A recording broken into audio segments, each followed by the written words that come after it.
Hi guys, welcome back to my YouTube channel, Saturn 62 Mix Vlog. Karating lang po natin sa ating pagka-doctorate degree. May PhD po ako dito bilang isang caregiver. Yun lang po.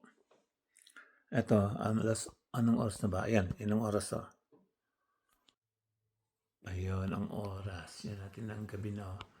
11:30 na ng gabi. Ayan. Kakanta sana ako kaya yan, magme-merienda muna ako. Ayan o. Ayan o. Gatas con biko. Con water. Ayan, pag ginutom pa yan, mayroon pang tinapay. Ayan.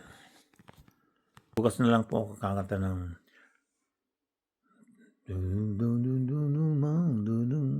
parang ganun. Your Man pala yan. Sino man gustong request ng makanta, sabihin nyo lang po, kaya lang yung pang kaedadang ko lang. Pop. Kain po tayo. Parang malaki sa mata ko. Okay lang yan. That's part of life. Ang sarap po, mga albi ko. Tapos may gatas. Yan. Yan. Medyo malaki sa mata ko rito. May diferensya ata. Okay lang yan. Asset daw po yan eh. Yan o. Medyo nagkakaedad na kaya lang eh. Trabaho pa rin po. Sa Canada nga po pala, no? Kahit na umabot ka ng 80, kung kaya mo pa, sige lang po. Pwede po yun dito. Kasi may kilala akong RN na umaabot na sa 80, siguro 85 na yun. Yun. Kaya kung kaya pa ng katawan mo, sige lang po. Kasi dito po sa Canada, marami pong bayarin. Yung mortgage, yung sasakyan, yung mga bills mo dyan, insurance, yung TELUS o Rogers ka man, yung mga mo pa sa, meron po tayong dito, may nagko-coach po. Kasi medyo hindi ko na pumaan ng Yan, may nagko-coach po. Sinasabi niya na yung mga credit card. Yan. Kaya kung maganda ang payment mo sa credit card, yan, aning ka po ng bangko na, congratulations, you are, tawag na doon, they offer a big limit again. Kunyari, nasa 10K ang limit mo, sasabihin mo, pwede kang ng 15K or 20K kung magaling kang magbayad. Huwag niyo pong abusuhin mga kapwa ko Pinoy.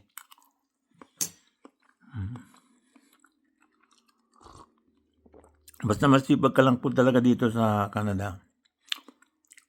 Yun. Masipag lang. Kaya kayong mga nasa Pinas po, no? Kayo pong masyadong magre-request kung ano-ano. Dahil talagang pinaghihirapan talaga po namin. Para makaraos lang dito sa Canada. Hindi po biro ang dito. Kaya ang buhay. 3 ang trabaho, 4. Minsan, nung una ko nga dito, meron akong 4.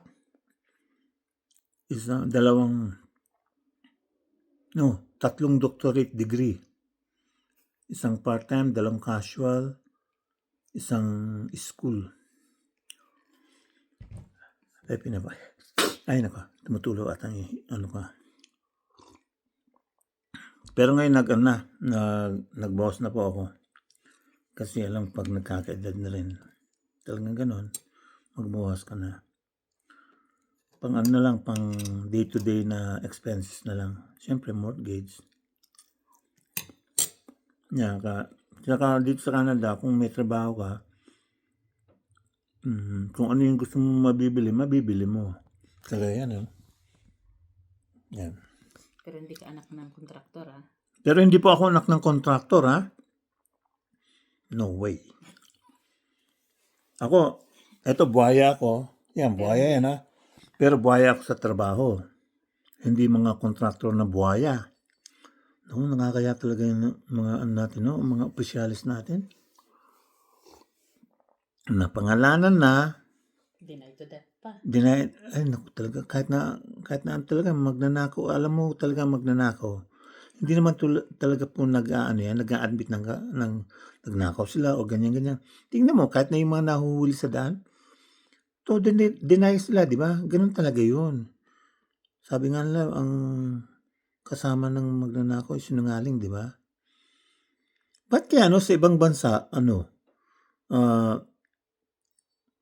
naanuhan lang na ganun, nagre-resign kaagad. Sa atin, naku, kapit tuko.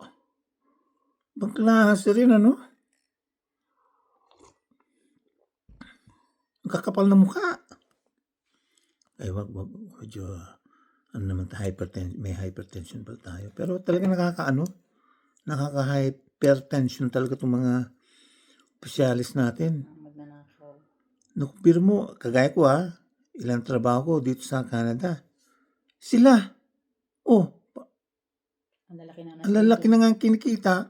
Naku, nasarap, naku. Pagkukurting ko yung mga singit niyo. Di sana wala na tayong mga OFW. Ilang bilyon yan. Ay, nako. Kung ginamit niyo yung tamang mga pondo na yan sa bayan, wala na sanang OFW. Nag-OFW din po ako sa Saudi Arabia, Riyadh. Assalamualaikum warahmatullahi wabarakatuh. Okay? Wala na sana kaya lang, ewan ko ba, ginagawa yung ghost project, substandard, naku. Kaya pala pag umuwi ako ng Pinas, yung sementado na, yung daan. Sigsira. Tapos, binubutasan pa nila. Ano yun? Sako, parang okay pa naman yung daan. Ba't binubutasan nila? Ay, talaga naman. Kaya Presidente Marcos po, pagpatuloy niyo po lang yan. Kaya lang po, dapat ipakulong niyo po talaga yung mga yan. Walang kaibig-kaibigan dapat yan. Kung ano man yung kasalanan. Ipakulong dapat. Hindi yung ganyan na dapat nga i-firing squad pa nga yung mga yan Sa Korea nga, sa Japan, di ba? Nagre-resign ka agad. Sa ibang bansa, nagre-resign ka agad. Maano lang na anomalya. Dito kapit ko. Ay, naku po. Pagkapalan na lang. Kapalan na lang mukha. Yan. Ang ganyan. Ay, naku. Sarap. Kurtin. Gahaman. Hindi kayo naawa sa mga sa mga mahirap dyan sa Pinas. Tignan nyo, kung nagamit yung maganda yung pondo na yan, tignan nyo wala sanang squatter dyan sa Manila.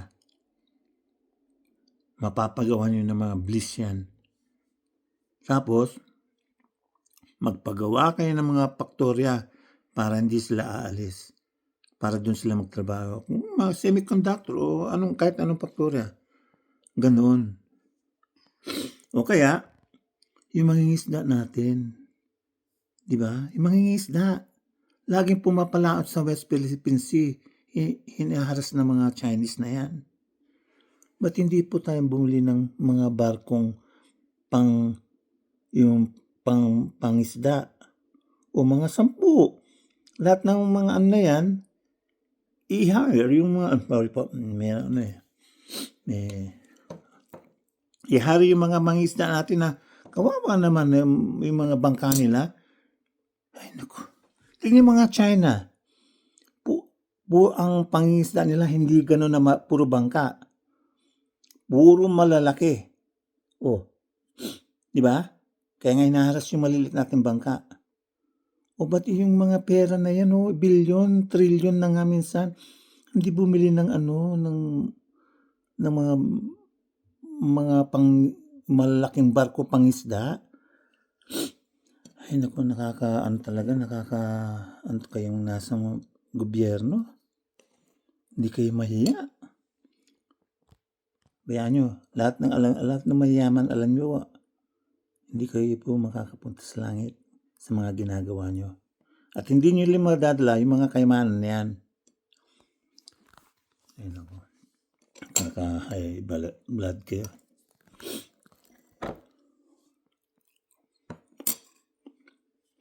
Kaya na lang pula tayo. Ayan, yung oras na naman. 11:40 na po.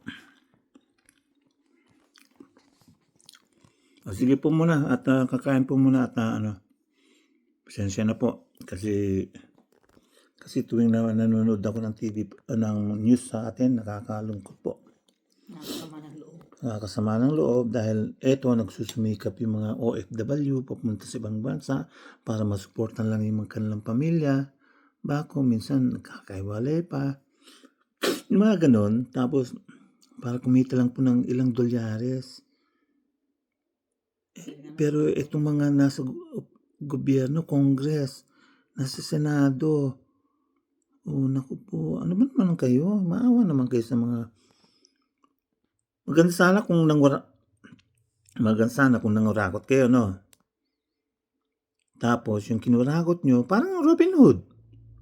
O, ipamahagi sa mga sa mga mahihirap. O, di ba? O, di ang saya sana. O,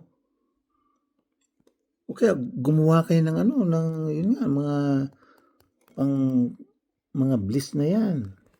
Ilagay lahat ng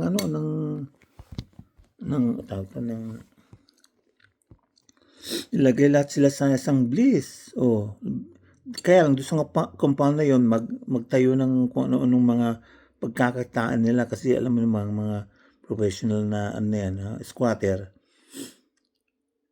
ibebenta rin nila yun. Kaya wala. Tingnan nyo, pagbababa lang ng Pilipinas, makita mo sa airport sa baba pa lang, ang dumi-dumi. Naku po. Tingnan mo yung mga yung mga squatter dun, wala na talaga sana yan eh. Kung yung kung yung pera na yan, ginamit sa tamang paraan, linisin yung yung Manila Bay na yan. Linisin yung Pasig Ilog na yan. Ganun dapat pinagagamitan nyo ng pera.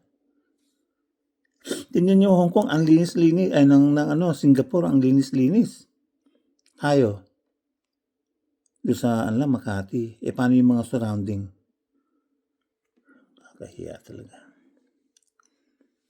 Kaya dapat pinagbabaril sa luneta yung mga hinayupak ng mga opisyales. Sensya na po, kasi nakakaan talaga. Ikain lang natin ng biko, yan, Nandito na po, babayan po. Salamat po sa pakikinig.